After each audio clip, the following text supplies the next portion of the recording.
Buenas, mi nombre es Mitzel Lucero Ábalos Pastor. El día de hoy les voy a exponer para el curso de Filosofía del Derecho.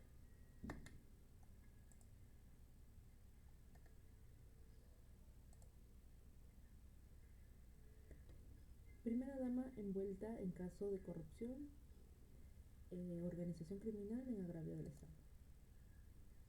En reseña, la corrupción se ha convertido en un problema destructivo a nivel global, afectando tanto a países en desarrollo como países subdesarrollados, ¿no? En el ámbito político, la corrupción provoca inestabilidad en las instituciones del Estado, desgasta la relación entre ciudadanos y el gobierno y reduce la legitimidad en los gobiernos. En el caso de Perú, esto se manifiesta en una polarización del poder y la ineficiencia de la burocracia. Desde una perspectiva social, la corrupción agrava la pobreza extrema y genera conflictos. La corrupción afecta gravemente al desarrollo y debilita el Estado de Derecho. Bueno, impacta parcialmente a los más pobres y debilita el apoyo a la sociedad. En este contexto es clave para entender cómo la corrupción está presente en el caso de la ex primera dama del Perú, Lilia Paredes, involucrada en una presunta organización criminal. En el contexto de la organización se analiza un caso de corrupción en el Perú, centrándose en el papel de la primera dama.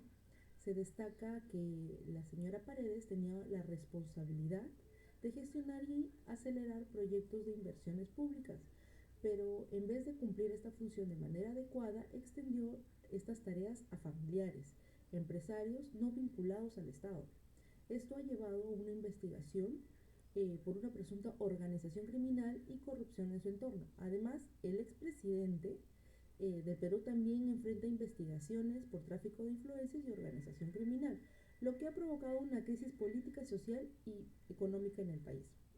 En el planteamiento, este caso de corrupción en el Perú involucra al expresidente Pedro Castillo y a su familia de su esposa, Lilia Paredes, acusados de manipular licitaciones públicas para obtener contratos fraudulentos y beneficiarse con más de 6 millones de soles, ¿no? Sobre las leyes injustas y Sócrates creía que en la obediencia a las leyes para evitar el caos, pero reconocía que las leyes pueden ser mal aplicadas por quienes las interpretan.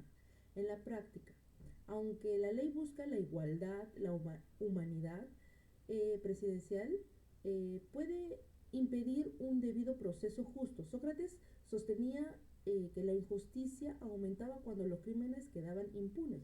Por lo tanto, las investigaciones deben ser oportunas y no retrasarse hasta el final del mandato. Bien, en las ideas de Platón creía que los políticos deben no solo persuadir, sino también forzar a los ciudadanos a ser mejores. En la actualidad, la democracia puede parecer corrupta cuando los políticos, una vez en el poder, abusan de su autoridad para beneficiarse, ¿no? Y asimismo, en lugar de servir al pueblo, como se evidencia en casos de corrupción, según Platón, gobernar es un arte que requiere mucha sabiduría, bondad y justicia, no solo predicar sobre estos valores. El liderazgo debería encarnar estas virtudes y evitar la ignorancia y la corrupción, como se observa en la crisis política actual en el país. Aristóteles decía que conocer bien no siempre implicaba hacerlo. Esto se refleja en la actualidad con el exmandatario que, aunque aparentaba conocer el concepto del bien, parece aplicarlo solo en beneficio propio, ¿no?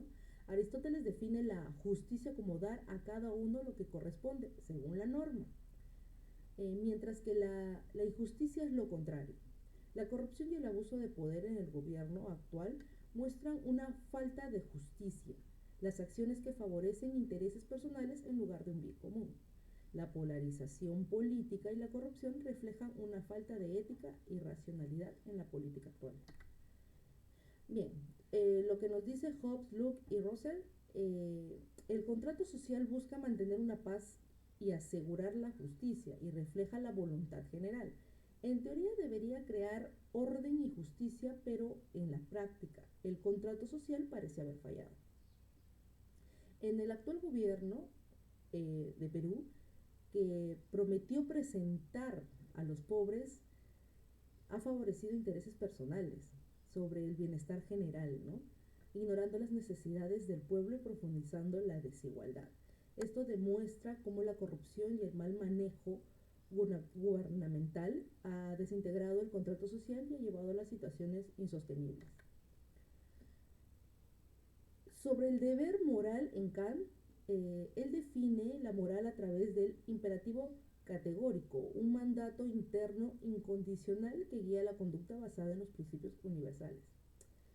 Kant decía que las acciones deben ser evaluadas como si fueran leyes universales, respetando la dignidad de las personas. Bien, aplicando al caso actual, el mandatario o exmandatario, aunque no sea experto en gestión pública, debe actualizar éticamente y dentro de la ley. Sin embargo, su conducta parece utilizar a las personas y a los medios para fines personales, ¿no? Ignorando el bien común y profundizando más la corrupción. Esto es un mal ejemplo en sí y contradice el patrimonio kantiano, que trata a todos con dignidad y respeto. En propuestas tenemos pues compromiso contra la corrupción y sancionar severamente a los corruptos sin permitir indultos, incluso para presidentes, y disuadir futuros delitos. La mejora legal, que es igualar el trato legal para todos sin privilegios para los presidentes, sancionando la corrupción. La selección electoral, no admitir en listas a candidatos que condenen firmes por corrupción, incluso si han sido rehabilitados.